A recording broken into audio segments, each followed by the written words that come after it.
నమస్కారం ప్రభుజీ. హరే కృష్ణ. నమస్కారం అండి. ప్రభుజీ, వైకుంఠ ఏకాదశి వస్తుంది. చాలా విశిష్టమైన రోజు అని చెప్తూ ఉంటారు. కొన్ని కొన్ని ప్రాంతాల్లో అయితే అసలు పండగే ఆ రోజున. అందులోనూ ఆ రోజు స్పెషల్ దర్శనం ఉంటుంది ప్రతి ఒక్కరికి వైష్ణవ ఆలయాల్లో. ఏకాదశి వ్రతాలని కూడా ఆచరిస్తూ ఉంటారు. ఆ వ్రతాలు ఎలా చేయాలి, చేస్తే ఏమిటి అనేది కూడా చాలామంది ఒక క్వశ్చన్ అడుగుతూ ఉన్నారు. ఆచరించే విధానం చెప్పండి, అలాగే చేస్తే కలిగేటువంటి ఫలితం ఏమిటి, ఎందుకు చేయాలి అనేది కూడా వివరించండి. అన్నిటికంటే గొప్పదైన వ్రతం ఏదైనా ఉంటే అది ఏకాదశి వ్రతం. అన్ని వ్రతాలు చేసి ఏకాదశి చేయకపోయారనుకోండి, ఏ వ్రతం ఫలితం రాదు. ఓ, ఏకాదశి వ్రతం ఒక్కటి చేసి ఏ వ్రతము చేయలేదనుకోండి, అన్ని వ్రతాల ఫలితం ఏకాదశి ఇవ్వగలుగుతాం. మన శాస్త్రంలో ఉపవాసం అని చెప్పింది కేవలం ఏకాదశికి మాత్రమే. ఓ, కానీ చాలా మంది ఈ రోజు మేము ఉపవాసం చేస్తున్నామండి, ఆ రోజు ఉపవాసం చేస్తున్నామండి, అలా ఇలా చెప్తారు. కానీ ఎక్కడ కూడా అంత నియమంగా ఉపవాసం గురించి చెప్పింది మన శాస్త్రంలో, అంత నియమంగా ఉండాలి అని చెప్పింది కేవలం ఏకాదశికి మాత్రమే. విష్ణువాసరము అని అంటారు. అన్నిటికంటే favourite day of lord Vishnu Ekadashi. Ekadashi వ్రతం వల్ల అసలండి దాని వల్ల వచ్చే ఆధ్యాత్మిక బెనిఫిట్స్ అనేవి మనం చెప్పలేము. ఉపవాసం అంటే ఫస్ట్ అందరూ మేము ఒకసారి ఏకాదశి వ్రతం గురించి చెప్పామండి, ఎలా ఉపవాసం ఉండాలి అన్ని విషయాలు చెప్పాక ఒకళ్ళు హ్యాండ్ రేస్ చేశారనమాట, మాకు ప్రశ్న ఉంది అని. అయితే ఏం ప్రశ్న ఉంది అని అడిగితే, ఏకాదశి రోజు ఏం తినచ్చండి అని ప్రశ్న అడిగారు అనమాట. గంట సేపు నేను లెక్చర్ ఏకాదశి ఉపవాసం ఎందుకు చేయాలి అని చెప్పాక ఏకాదశి రోజు ఏం తినచ్చు అని లెక్చర్ క్వశ్చన్ అడుగుతున్నారన్నమాట. అయితే ఉపవాసము అంటే ఏంటో ఫస్ట్ అర్థం చేసుకుందాం. ఉప అంటే దగ్గరగా, వాసం అని అంటే ఉండటం. ఉపవాసం అని అంటే భగవంతుడికి దగ్గరగా ఉండటం. ఏ ఉపవాసానికంటే ఇదే నియమం అండి. చాలా మంది ఏం చేస్తారు తెలుసా అండి, మేము ఈరోజు కటిక ఉపవాసం, నీళ్లు కూడా స్వీకరించట్లేదు అని హ్యాపీగా టీవీ ఆన్ చేసుకొని ఇలా బెడ్ పైన పడుకొని ప్రొద్దున నుంచి రాత్రి రాకే ఏ సీరియల్లో ఏ సినిమాలు చూస్తూ ఉంటారు. అయ్యా లేచి గుడికి రండి, నామ లేదు, శరీరంలో ఓపిక లేదు, నిర్జల వ్రతం ఈరోజు. మనం అండి దేన్నైనా సరే ఎంత మెటీరియలిస్టిక్ గా మార్చే శక్తి మానవుడి దగ్గర ఉందండి. శివరాత్రి రోజు జాగరణ చేయండి అంటే లేట్ నైట్ షోలు వాటిలలో సినిమా థియేటర్లో కూర్చొని జాగరణ చేస్తుంటారు. శివుడు పాపం ఏమనుకుంటాడో, ఎంత బాధపడతారో ఇలాంటి వాళ్ళని చూసి ఆశ్చర్యం వేస్తుంది అనమాట. మనం దేన్నైనా సరే ఎలా పాడు చేయొచ్చో అంత, ఎంత ఫాస్ట్ గా మానవ బ్రెయిన్ పనిచేస్తుందంటే అంత పనిచేస్తుంది. ఉపవాసము అని అంటే, ఆ ఉపవాసం చేసే ఏకాదశి రోజు ఏం చెయ్యాలి అని అంటే, ఇంకా మరింత కృష్ణ సేవ, ఇంకా మరింత భగవన్నామం పలకటం. హరే కృష్ణ కృష్ణ కృష్ణ హరే హరే, హరే రామ రామ రామ హరే హరే. మరింత నామం చేసుకోవటం, మరింత భాగవత గీత వీటిని శ్రవణం చేయటం, అధ్యయనం చేయటం. ఇది ఉపవాసం, భగవంతుడు దగ్గరగా ఉండటం. మరి ప్రభుజీ ఉపవాసం అంటే తినకుండా ఎందుకు ఉండాలని చెప్తారు? ఇప్పుడు చూడండి, ప్రొద్దున నుంచి లేవంగానే తిండి గోలే కదండి మనకి. ఏం టిఫిన్ ఏం చేయాలి, దోశలు వేయటం, ఇడ్లీలు వేయటం, అటు వాయిల్ తీయటం, ఇటు చట్నీ చేయటం, ఇటు సాంబార్ చేయటం, పెట్టేయటం. దాని తర్వాత ఇది అయిపోగానే మళ్ళీ లంచ్కి ఏం కావాలి, భోజనం కోసం కూరగాయలు కట్ చేయటం, వంటలు చేయటం, మళ్ళీ తినగానే నిద్ర వస్తుంది, మధ్యాహ్నం పూట పడుకుంటాం, మళ్ళీ సాయంత్రం కావగానే ఇది అది. దాని తర్వాత మళ్ళీ రాత్రి డిన్నర్ ఏంటి, స్విగ్గీ జొమాటో అవి ఇవి, మళ్ళీ కిచెన్ క్లీన్ చేసుకోవడం, తూడ్చుకోవడం, బాసనలు తోముకోవడం, వీటిలలోనే రోజంతా పోతుంది. ఏం చెప్పారంటే, అయ్యా నువ్వు దేవుడికి దగ్గరగా ఉండాలంటే వీటిని కొద్దిగా దూరం పెట్టాలి, అప్పుడే సాధ్యం అవుతుంది. తినకపోయామనుకోండి, కొద్దిగా తగ్గించామనుకోండి, మనకి నిద్ర రాదు అంతగా. ప్లస్ ఇంత పెద్ద తతంగం మొత్తం కూడా ఆఫ్ అయిపోతుంది. ఎంత సమయం మెరిగిపోతుంది. మీరు ఒక్కసారి ప్రయత్నించండి. ఒకరోజు వంట తిండి ఈ రెండు ఆపేస్తే అసలు ఆ రోజు ఏంటి ఇంత పెద్దగా ఉంది మనకి అని అనిపిస్తుంది అనమాట. ఎందుకంటే అంత సమయం మనకు ఉండిపోతుంది. కాబట్టి ఏకాదశి రోజు ఏంటి నియమం, ముఖ్య నియమం ఏంటి అని అంటే, ఎంత వీలైతే అంత భక్తితో ఉండటం, భగవంతుడి యొక్క ఆరాధన చేయటం, ఆలయానికి వెళ్ళడం, వైష్ణవుల సేవ చేసుకోవటం, భగవన్నామాన్ని జపం చేయటం, గీతా భాగవతాలు శ్రవణం చేయటం, సత్సంగంలో ఉండటం. ఇది ఏకాదశి ముఖ్య నియమం. దాని తర్వాత నియమం ఏంటి అని అంటే, ఆహార నియమం పాటించాలి. ఏంటి ఆహార నియమం పాటించాలి అని అంటే, ధాన్యంలో ఏకాదశి రోజు పాప పురుషుడు ఉంటాడు అని చెప్తారనమాట. ధాన్యం అని అంటే రైస్, దాల్, పప్పులు, తర్వాత గోధుమలు, తర్వాత వరి, వీటన్నిటిలో అనమాట. కాబట్టి ఆ రోజు మనం వీటి నుంచి దూరంగా ఉండి మరి ఏం స్వీకరించవచ్చు మరి ఆ అంటే రోజు- పాలు, పండ్లు. ఓ తర్వాత మీకు అవి కూడా కాదండి, మరి మాకు ఇంకా శరీరం సహకరించట్లేదు, కొంతమంది ఉంటారు కదండి, బీపీ ఉంటుంది, షుగర్ ఉంటుంది, అటువంటి వాళ్ళు ఏం చేస్తారు అని అంటే మీకు సగ్గు బియ్యం అని దొరుకుతాయి, లేదా కొర్రలు అని దొరుకుతాయి అనమాట. వాటిని ఇవన్నీ కొన్ని ఏకాదశి రోజు స్వీకరించవచ్చు అని ఎలవ్ చేసినాం అనమాట. కాబట్టి ఇప్పుడు సరే ప్రభుజీ సాబుదానా సగ్గుబియ్యం ఎలవ్ చేశారంటే సగ్గుబియ్యం పాయసం, సగ్గుబియ్యం వడలు, సగ్గుబియ్యం ఉప్మా, అన్ని ఒక 10-15 రకాలు చేసుకొని తినమని చెప్పట్లేదండి మేము. ఎవరికైతే వీలుంటుందో ఒక్క రకం చేసుకోండి, వాటిని ఆహారాన్ని స్వీకరించి శరీరం బాగుండేటట్టుగా చూసుకొని భగవంతుడి యొక్క సేవలో పెట్టుకో. కాబట్టి ఏకాదశి ప్రధాన నియమం ఏంటి అని అంటే భగవంతుడి దగ్గరగా ఉండట. కానీ కొంతమంది కటిక ఉపవాసం అని ఉంటారండి, నీళ్లు మాత్రమే స్వీకరిస్తారు ఆ రోజు. నీళ్లు కూడా స్వీకరించరు, దాన్ని కటిక ఉపవాసం అంటారు, నిర్జల వ్రతము అని అంటారు అనమాట. చెయ్యండి ప్రభుజీ, మేము నిర్జల చేస్తూ బ్రహ్మాండంగా ప్రొద్దు నుంచి రాత్రి దాకా జపం చేసుకునే శక్తి మా దగ్గర ఉంది అని అంటే పర్ఫెక్ట్. లేదండి మాకు ఏదన్నా లోపలికి వెళ్ళండి, మాకు బ్రెయిన్ పనిచేయదు అని అన్న వాళ్ళు పాలు స్వీకరించండి, లేదండి పండ్లు స్వీకరించండి, లేదండి సగ్గుబియ్యంతో కొద్దిగా అంటే అలా ఉండొచ్చా? ఇందాక మీరు అన్నారు కటిక ఉపవాసం కనీసం. చాలా మంది భక్తులు ఉంటారు, మా ఆశ్రమంలో ఎంతో మంది ఉంటారు. మరి మీ విషయం ఏంటి ప్రభుజీ, మీరు ఉండరా అని అంటే మేము మధ్యాహ్నం వరకు మాత్రం నీరు తీసుకోకుండా, ఏం ఆహారం తీసుకోకుండా ఉపవాసం. మధ్యాహ్నం వరకు మధ్యాహ్నం పూట కొద్దిగా పాలు, కొద్దిగా పండ్లు అలాంటివి స్వీకరిస్తాం అన్నమాట. అలా మేము ఏకాదశి ఉపవాసం చేయడానికి ప్రయత్నం. వ్రతం, ఏకాదశి వ్రతం అంటే ఏ విధంగా? ఉపవాసమే ఆనిస్తేనే వ్రతం అంటారు. ప్రతి నెలలో 2 ఏకాదశులు వస్తాయి. అవును. ఆ 2 ఏకాదశులు సంవత్సరం పాటు మొత్తం అన్ని ఏకాదశులు కానీ మనం ఉండగలిగితే దానికంటే గొప్ప వ్రతం ఇంకొకటి లేదు. ఏం జరుగుతుంది ఏకాదశి వ్రతం చేస్తే? భగవంతుడి యొక్క పూర్తి కృప మన పైన ఉంటుంది. ఏకాదశి భక్తి జనని అని అంటారు. మన మనసులో భగవంతుడి పట్ల ప్రేమ కలుగుతుంది, దానికంటే గొప్ప వరం ఇంకేం కావాలండి? నిజమే కదా. కాబట్టి ఏకాదశి వ్రతం తప్పకుండా చేయాలి. అందరూ కూడా ఆ ఏకాదశి వ్రత మహాత్యాన్ని తెలుసుకోండి, చక్కగా ఏకాదశి వ్రతాన్ని ఆచరించడానికి ప్రయత్నం చేయండి. ఇప్పుడు వైకుంఠ ఏకాదశి చాలా అద్భుతమైన రోజు, మీరు సంకల్పం తీసుకొని ముందుకెళ్ళడానికి. చాలా మంది మమ్మల్ని అడుగుతుంటారు, రోజు మా ఇంట్లో ఎవరో వెళ్ళిపోయారు, లేదా మాకు మైల్ ఉంది, అశౌచం ఉంది, మీరు ఎలా ఉన్నా ఏం జరుగుతున్నా ఏకాదశి మాత్రం పాటించవచ్చు, దాంట్లో ఏం ప్రాబ్లం. ఆ రోజు ఖచ్చితంగా ఇవి వింటే బాగుంటుంది, ఇవి పఠిస్తే బాగుంటుంది. భాగవతం వినాలి, భాగవతం చదువుకోవాలి, భగవన్నామం జపం చేయాలి, కీర్తన చేసుకోవాలి, ఆలయానికి వెళ్ళాలి, కృష్ణుడికి తులసితో అర్చన చేయాలి.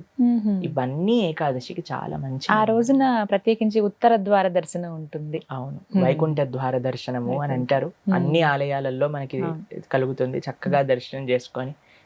వైకుంఠ ఏకాదశి కాదండి, అన్ని ఏకాదశులకి ఇవే నియమాలు. భగవద్ ఆరాధన, భగవన్నామ జపం, భాగవత స్మరణ, ఇవే అన్ని ఏకాదశి.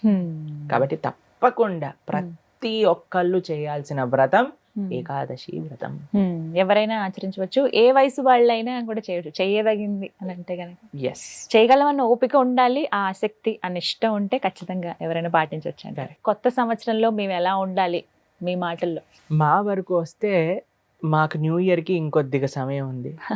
మాకు ఉగాది నుంచి న్యూ ఇయర్, కానీ చాలా మంది చేస్తున్నారు న్యూ ఇయర్, కాబట్టి మీ అందరికీ హ్యాపీ న్యూ ఇయర్. న్యూ కొత్తదనం. ఒకసారి ఈ యొక్క శబ్దం గురించి మనం ఆలోచిస్తే, ఒక మార్పు మన జీవితంలో వచ్చే ఏ రోజైనా సరే మనకి న్యూ ఇయరే అండి. ఈ రోజు నేను నాకుండే ఈ చెడు అలవాటుని నేను మానుకుంటాను, రేపటి నుంచి నేను ఒక మంచి వ్యక్తిగా ఉండడానికి ప్రయత్నిస్తాను అని అంటే ఆ రోజు న్యూ ఇయరే మనకి. కానీ ఏ ఉత్సవం వచ్చినా సరే, ఏ ఒక మంచి పండుగ వచ్చినా సరే, దాన్ని మనం ఈరోజు రేపట్లో సెలబ్రేట్ చేస్తున్న విధానంగా చేసుకున్నాం అనుకోండి, అది న్యూ ఇయర్ కాదు ఎప్పటికీ కూడా. ఇప్పుడు ఏం చేస్తున్నారండి న్యూ ఇయర్ పేరుతో అందరూ కూడా ఎంజాయ్మెంట్. ఆ ఎంజాయ్మెంట్ ఏంటి? అర్ధరాత్రి పూట 12 o'clockకి హెల్త్ని పాడు చేస్తూ, వేరే వాళ్ళని హింసిస్తూ, వేరే జీవుల్ని హింసిస్తూ, ఇది ఎంజాయ్మెంట్ కాదు.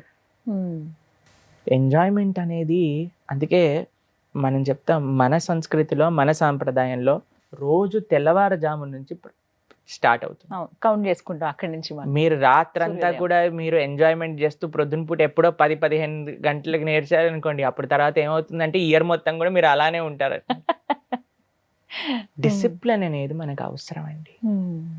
ప్లస్ మనకి ఈ మధ్యలో మేము చూస్తూ ఉన్నాం, పాశ్చాత్య ఫెస్టివల్స్ పైన ఫోకస్ మనకి పెరిగింది. న్యూ ఇయర్ అంటూ, హాలోవీన్ అంటూ, ఇప్పుడు హాలోవీన్ ఫెస్టివల్స్ పెరిగిపోయాయి. ఇక్కడ చాలా మంది చూస్తున్నారు కదా హాలోవీన్ ఫెస్టివల్స్. ఇంతకు ముందు హాలోవీన్ మనకి ఎక్కువగా ఉండేది కాదు, ఇప్పుడు హాలోవీన్ స్టార్ట్ అయిపోయింది. దాని తర్వాత Friendship Day, Mother's Day, Father's Day, Valentine's Day, ఇవన్నీ పెరిగిపోయాయి. కానీ మన సంస్కృతి మన సాంప్రదాయాలకు ఉండే ఉత్సవాలు మనకి పెద్దగా తెలియదు. నిజంగా చెప్పాలంటే కృష్ణాష్టమికి హాలిడే కూడా లేదండి. ఉండదు.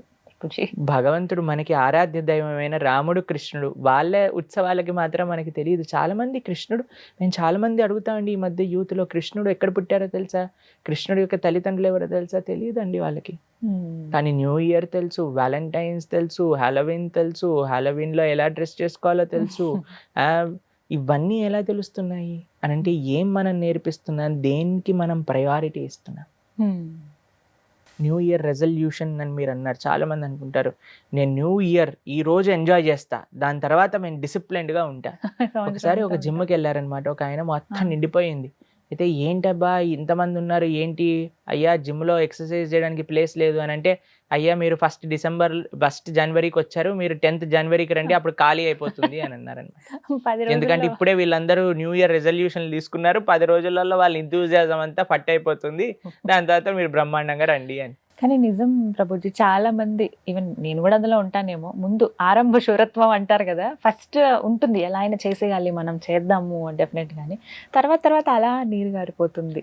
దానికి డిటర్మినేషన్తో పాటు డిసిప్లిన్ కావాలి. అది మేము ఎలా తెచ్చుకోగలగాలి? ఇప్పుడు రెజల్యూషనే తీసుకున్నాం అనుకోండి, నాకు ఉంది ఒక ఆలోచన, బట్ దాన్ని నేను ఎలా సస్టైన్ చేయగలగాలి సంవత్సరం అంతా? అదే ఫస్ట్ అండి, మనకి ఒక దృఢ సంకల్పం కావాలి, డిటర్మినేషన్ కావాలి. నేను ఈ పని చెయ్యాల్సిందే, ఎందుకు నాకు ఈ పని మంచిది. ఈ ప్రపంచంలో అండి అందరికంటే కన్విన్స్ చేయటం డిఫికల్ట్ ఎవరో తెలుసా, మన మనసుని.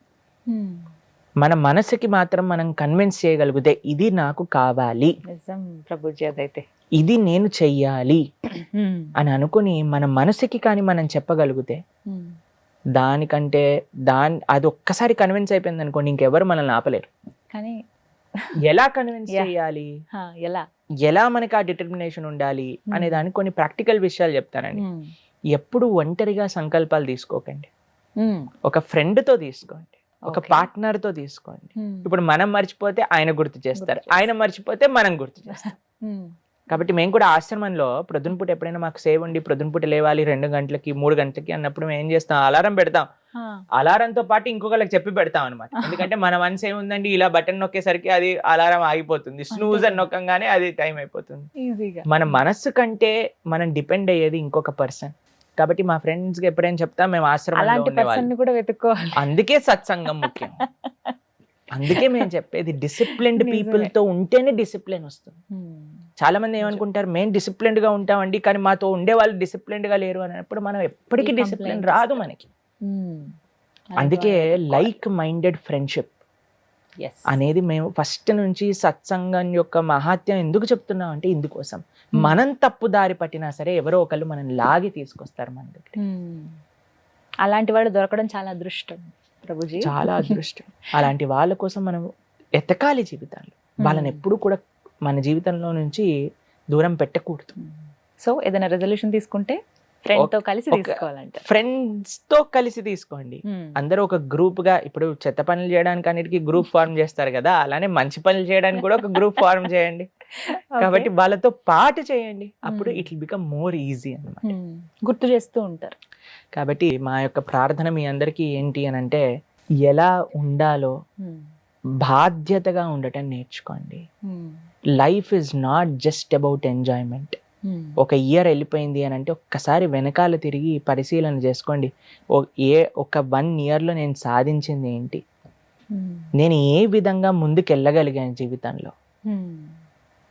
ఏం తప్పులు చేశాను, ఏం చెయ్యకుండా ఉంటాను నెక్స్ట్ ఇయర్ అని పరిశీలన చేసుకొని ఒక పుస్తకం, ఒక పెన్ను మీ దగ్గర పెట్టుకొని ఒక అనాలిసిస్ చేయండి. లాస్ట్ ఇయర్లో నేను చేసినవి ఏంటి, నేను చేసిన మంచి ఏంటి, నేను చేసిన తప్పులు ఏంటి. కేవలం తప్పులు చూసుకోకండి అని చెప్పట్లేదండి. మంచి మీరు చేసింది ఏదన్నా ఉంటే దాన్ని కూడా చూసుకోండి. చెడుని ఎలా నేను మార్చుకొని మంచి వ్యక్తిగా మారాలి అని ఆలోచించండి. నేను చేసిన మంచిని ఎలా రెట్టింపు చేయాలి అని కూడా ఆలోచించుకోండి. మనకే తెలుస్తుంది. కాబట్టి ప్రణవానంద ప్రభు న్యూ ఇయర్కి ఎగెన్స్టా అంటే కాదండి. న్యూ ఇయర్ ఎలా చేసుకోవాలి, ఎందుకు చేసుకోవాలి, ఎలా మనం ఒక బెటర్ హ్యూమన్ బీయింగ్ అయ్యేటట్టుగా మీ జీవితంలో మీకు న్యూ ఇయర్ హెల్ప్ అవుతుంది అని అంటే I'm very happy about it. నేను ప్రభు మరి మీరు ఎలా సెలబ్రేట్ చేస్తారు న్యూ ఇయర్ అని అంటే హాయిగా పడుకుంటాను నేను ఆ సమయానికి. ఎందుకంటే మేము ప్రొద్దున పూట 3:30కి లేవాలి కాబట్టి. కాబట్టి మీ అందరికీ కూడా మా పర్సనల్ ఒపీనియన్, ఉగాది, సంక్రాంతి, మన పండుగల్ని మనం బాగా చేసుకోవడానికి ప్రయత్నం చేద్దాం. ఆ విధంగా సెలబ్రేట్ చేసుకోమంటారు. మీ అందరికీ వెరీ వెరీ హ్యాపీ. హ్యాపీ అని అంటే మీరు బాగుండాలి, మీరుతో పాటు 10 మందిని మంచి మార్గంలో తీసుకెళ్లే విధంగా భగవద్ అనుగ్రహంతో ధర్మ మార్గంలో నడిచే ఒక శక్తి సంకల్పం మీకు భగవంతుడు ఇచ్చే విధంగా ప్రార్థన చేస్తూ a very happy new year to all of you. Thank you so much. చాలా సంతోషం అండి. హరే కృష్ణ.